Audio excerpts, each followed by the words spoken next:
Good morning, children. Welcome to Blue Star Side Secondary School, Class 6, Subject English, Topic Tarot's Reward. The lesson name is Tarot's Reward. And okay, students, let's move on to the introduction part. Tarot's Reward is a popular fairy tale story in Japan. It is a story of a son named Taro who was the loving son. Students, let's move on to the meanings. Thoughtful, caring, chopped, cut into pieces. Sake, a Japanese alcoholic drink. Expensive, costly, rushing, moving. Stream, a small river. Kneeling, bow down. Delicious, tasty. And next one is delighted, happy. Picture, a pot made of mud. Injured, planned. And last one is muttering, speaking unclearly. The class, can I ask a question? Yes. Okay. Students, tell me, what are the qualities of a good child? Yes, you are almost correct. Here are some good qualities. First one is obedience. Students, tell me, what is mean by obedience? Obedience is the key to spiritual growth. And another one is respect. What is mean by respect? Yes, a feeling of deep admiration for someone.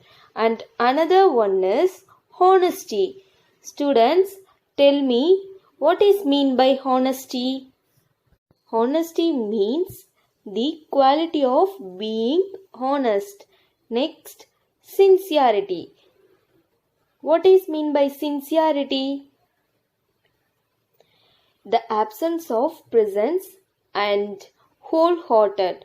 And another one is loyalty. Students, tell me, what is mean by loyalty? Loyalty means the quality to become loyal. And another one is compassion.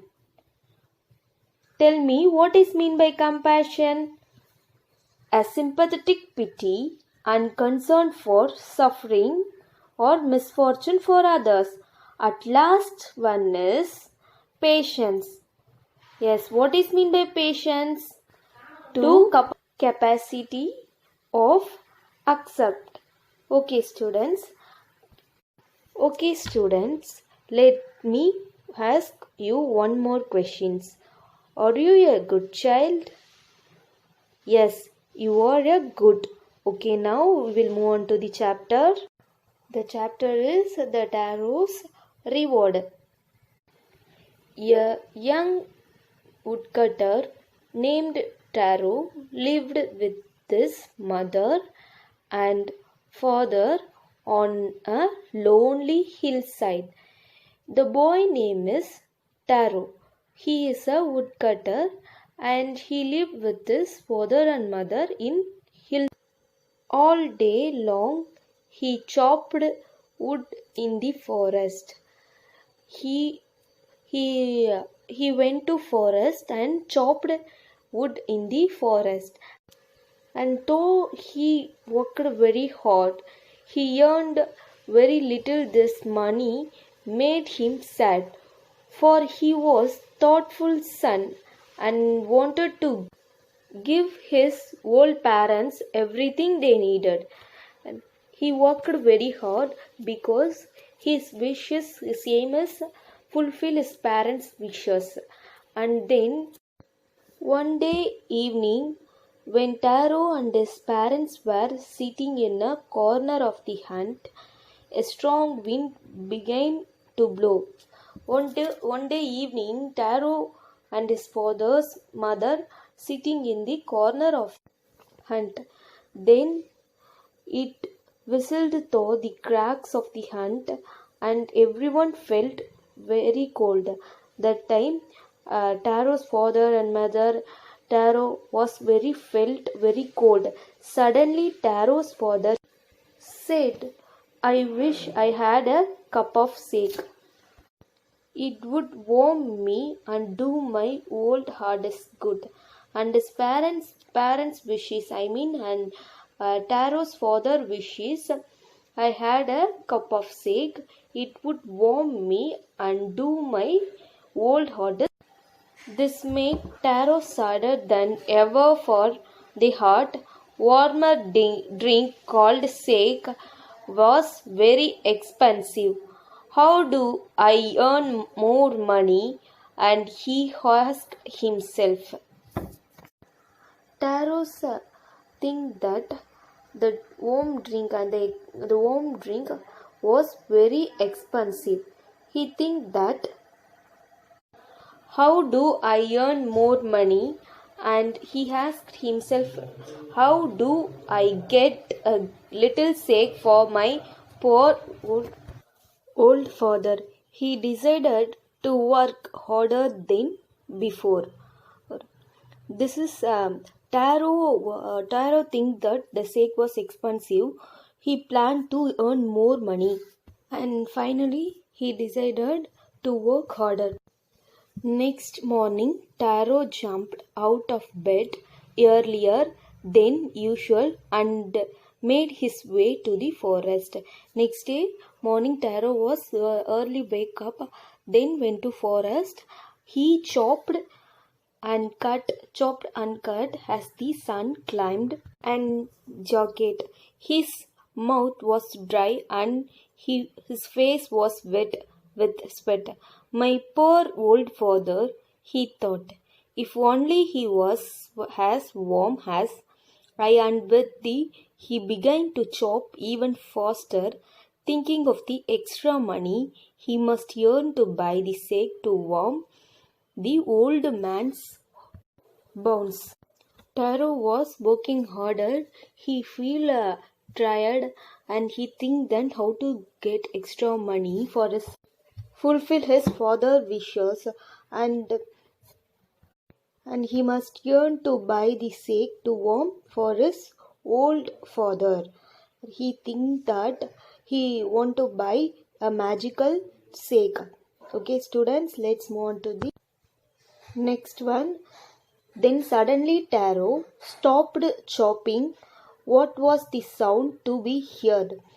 Suddenly, Taro heard one sound. He stopped chopping. Then, and could it possibly be rushing water?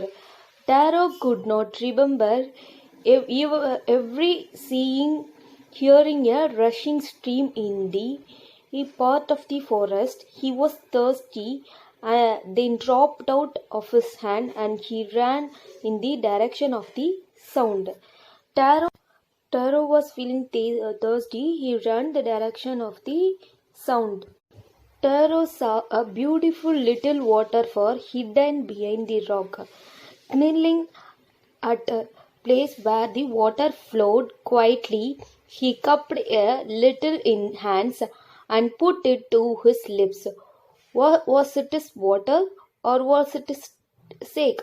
He tasted it again and again, and always it was the delicious sake or instead of the cold water. And Taro saw a beautiful waterfall. He think that it is water, or it is a sake. Taro quickly filled the pitcher he had with him and hurried home. The old man was delighted with the sake.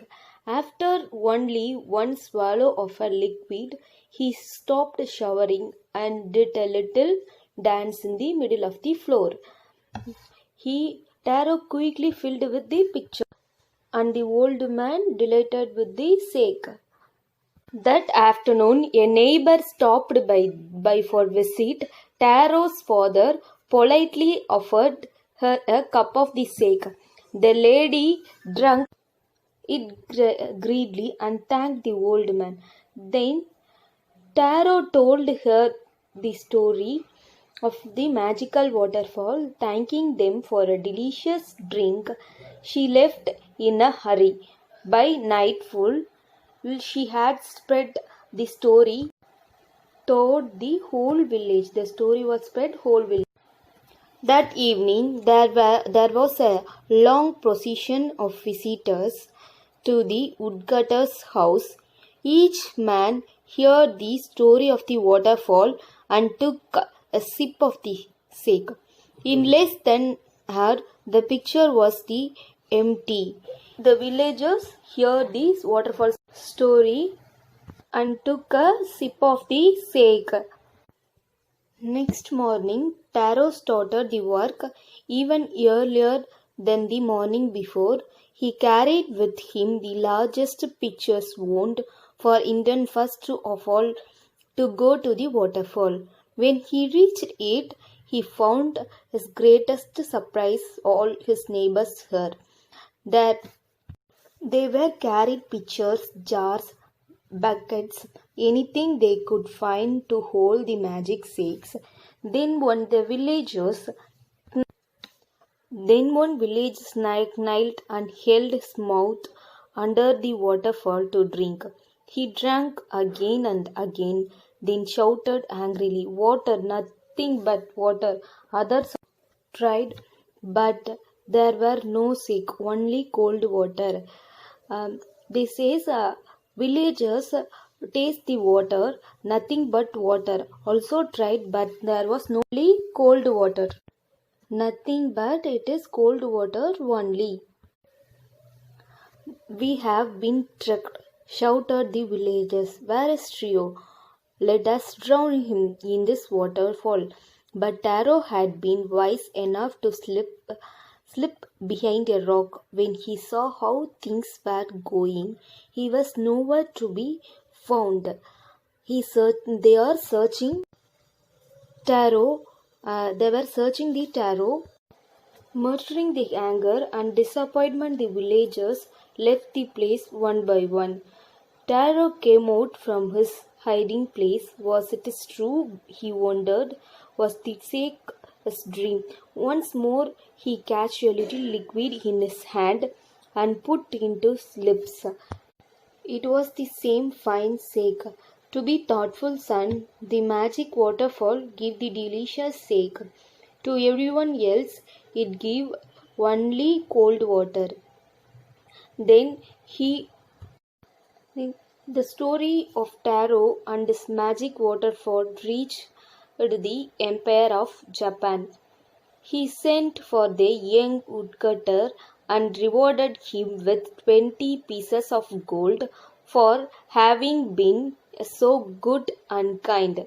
Then he named the most beautiful fountain in the city after Taro. This said the empire was to encourage all children to honor and obey their parents. The story reached the empire. Let's move on to the summary part. Listen carefully, student. From our childhood, we are listening stories about kings and queens and some quality heroes. Here it is given a Japanese folk tale. Taro was a poor young cutter. His father had a wife to take sick in old age. Taro felt sad and went to forest chopping woods. He heard the sound of the waterfall and went in the same direction. He got the sake there and filled his pitcher and come to home. His father sipped it and delighted. A visitor came to Taro's home the same day. Taro offered the sake to her and acquainted her about the whole story of the magical sake. The lady spread the story in the whole village. The next morning, all the villagers assembled there with their vessels. Then they thought that we were deceived by Taro. They made a plan to beat Taro, but he hid himself behind a huge rock. After going of the villagers, he reached to the waterfall. He tasted it again and again, still it was the same fine sake. Story reached the empire and he rewarded Taro for his obedient nature. Okay students, let's move on to the assignment part. Write the hard words present in this lesson. Taro's reward. Thank you students.